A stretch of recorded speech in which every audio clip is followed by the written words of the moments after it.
Hello everyone, welcome to জ্ঞান সিন্ধু। আজকে আমি সপ্তম শ্রেণীর গণিত প্রভা বইয়ের অধ্যায় 15 পেজ নম্বর 178 ডেসক্রাইব করব। আমার চ্যানেলে তোমরা প্রতিটা পেজের পর পর সলিউশন পেয়ে যাবে এবং তোমাদের জন্য আমি চ্যাপ্টার ওয়াইজ প্লেলিস্ট তৈরি করে দিয়েছি, যার লিঙ্ক আমি ডেসক্রিপশন বক্সে প্রোভাইড করে দিয়েছি। তো তোমাদের যদি আমার ভিডিও ভালো লেগে থাকে তাহলে অবশ্যই ভিডিওটিতে একটি লাইক করবে এবং চ্যানেলটিকে সাবস্ক্রাইব করবে। তো চ্যাপ্টার 15-তে কি আছে দেখো, সময় ও দূরত্ব, মানে এখানে টাইম অ্যান্ড ডিস্টেন্স এর ম্যাথগুলো থাকবে। তো প্রথমে কি বলেছে দেখো, আমাদের স্কুলে প্রতিদিন সকাল 10:40 প্রার্থনা শুরু হয়। আমরা রোজ স্কুলে সকাল 10:30 পৌঁছে নিজেদের শ্রেণীকক্ষে বইয়ের ব্যাগ রেখে প্রার্থনার জন্য স্কুলের বারান্দায় সারি করে দাঁড়ায়। মানে 10:40 তাদের প্রার্থনা শুরু হয় আর তোমরা স্কুলে কখন পৌঁছে যাও না 10:30 পৌঁছে যাও, মানে 10:30 নাগাদ। তো তারপর কি বলেছে, আমি তাই প্রতিদিন সকাল 10:05 বাড়ি থেকে বেরিয়ে একই রকম গতিতে সাইকেল চালিয়ে সকাল 10:30 স্কুলে পৌঁছায়। মানে বাড়ি থেকে কখন বেরোনো হয় না 10:05 বেরোনো হয়, তবেই সে কটায় পৌঁছায় না 10:30 পৌঁছায়। অর্থাৎ আমি 10:30 মাইনাস 10:05, মানে পরে যে সময়টা আমরা পেয়েছি সেই সময়টা থেকে আগের যে সময়টা আমরা পেয়েছিলাম সেটাকে বিয়োগ করা হলো। বিয়োগ করে কি হচ্ছে না 25 মিনিটে সাইকেল চালিয়ে স্কুলে পৌঁছায়। তার মানে তোমার বাড়ি থেকে স্কুলে পৌঁছাতে 25 মিনিট টাইম লাগে। কিন্তু কি বলেছে, কিন্তু আজ বাড়ি থেকে বেরোতে 5 মিনিট দেরি হয়ে গেল। তো আগে কটায় বেরোতো না 10:05 বেরোতো, এখন কটায় বেরিয়েছে না 10:10 হয়ে গেছে, কারণ 5 মিনিট লেট হয়ে গেছে। আজ কিভাবে স্কুলে 10:30 পৌঁছাবো? তাহলে স্বাভাবিক তোমাকে যখন 10:30 পৌঁছাতে হবে তুমি সাইকেলটাকে একটু তাড়াতাড়ি করে চালাবে, মানে অন্য দিনের তুলনায় তুমি সাইকেলটাকে বেশি তাড়াতাড়ি করে চালাবে, তো তাহলেই তুমি 10:30 পৌঁছে যেতে পারবে। তাই দেখো এখানে বলেছে সাইকেল আরো তাড়াতাড়ি চালাতে হবে, অর্থাৎ গতিবেগ কিছুটা বাড়াতে হবে। তুমি যদি সাইকেলটাকে ওই আগের থেকে বেশি জোরে চালাও তাহলে সেটা বলা হবে গতিবেগ বেড়ে গেছে। আর যদি তুমি সেই সাইকেলটাকে রেগুলার যেটা চালাও তার থেকে যদি আস্তে আস্তে চালাও তাহলে সেটাকে বলা হবে গতিবেগ তোমার কমে গেছে। তো এখানে তোমায় বেশি তাড়াতাড়ি চালাতে হচ্ছে, সেই জন্য গতিবেগ কিছুটা বেড়ে গেছে। অর্থাৎ 10:30 থেকে 10:10 মানে হচ্ছে 20 মিনিটে স্কুলে পৌঁছাতে হবে।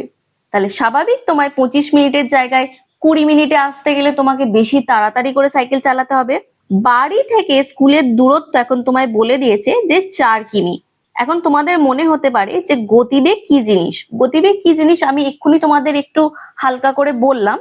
তবে এখানে দেখো যেটা বলেছে, একক সময়ে কোনো বস্তু নির্দিষ্ট দিকে যতটা দূরত্ব অতিক্রম করে সেটাই সেই বস্তুর গতিবেগ। হঠাৎ এই লাইনটা এলো কি করে? তোমরা একটা সূত্র মনে রাখবে যে এস ইকুয়াল টু হচ্ছে ভি টি। তো এস হচ্ছে এখানে কি না ডিস্টেন্স। ডিস্টেন্স মানে কি না দূরত্ব। তারপর মনে রাখবে ভি, ভি মানে কি না ভেলোসিটি।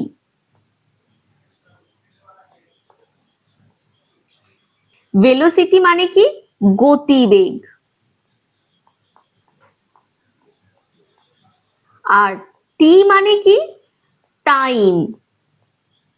টাইম মানে কি তোমরা সবাই জানো সময়। এখন আমি একটা সূত্র বললাম এস ইকুয়াল টু ভিটি, মানে এখানে হচ্ছে এস মানে ডিস্টেন্সটার কথা বলছে, ভি মানে ভেলোসিটি যেটা মানে হচ্ছে গতিবেগ, আর টি মানে সময়, যেগুলো আমি সবকটা লিখে দিলাম। এখন তুমি পরের লাইনে এটাকে বা দিয়ে লিখে নিতে পারো ভিটি সমান হচ্ছে এস।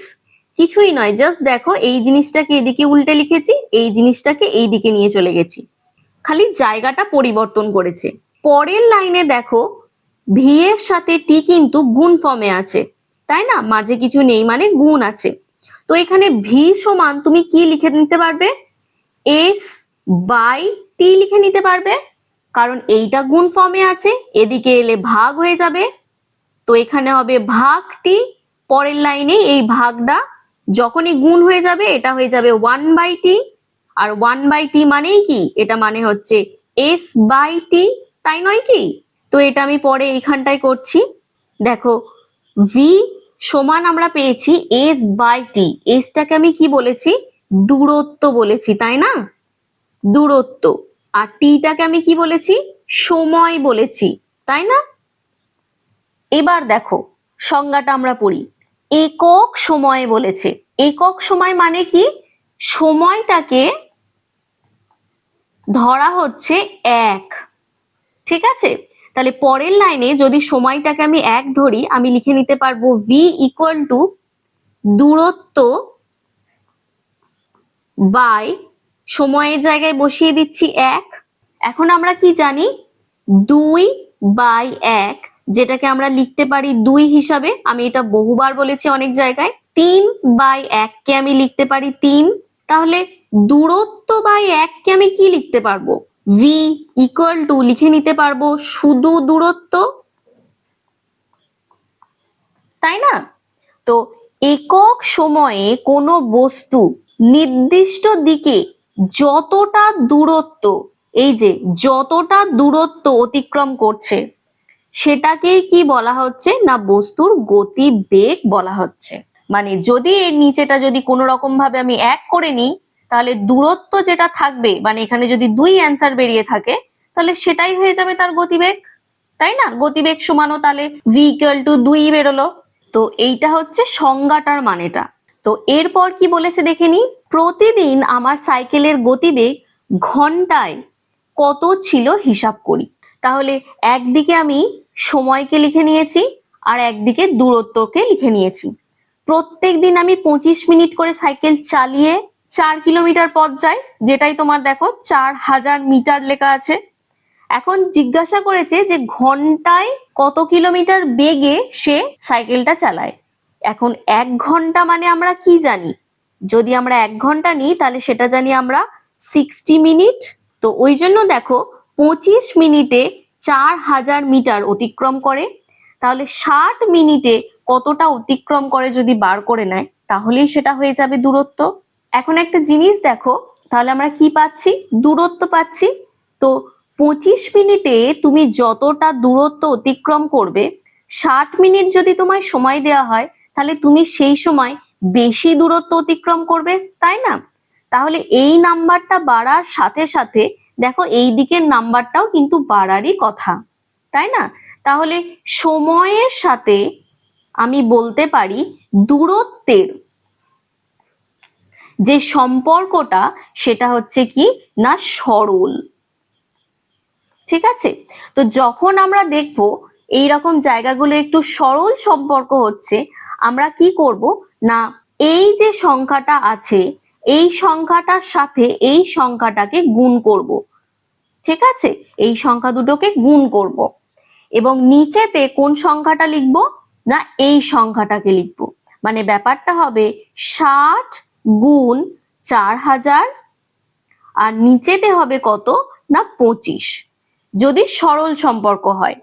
এখন সরল সম্পর্ক কিভাবে হয় আমি সেটা তোমাদের বলে দিলাম। তো এখানে লিখেছে দেখো, গতিবেগ একই থাকলে বেশি সময়ে বেশি দূরত্ব অতিক্রম করব, তাই সময় ও দূরত্ব সরল অনুপাতে আছে।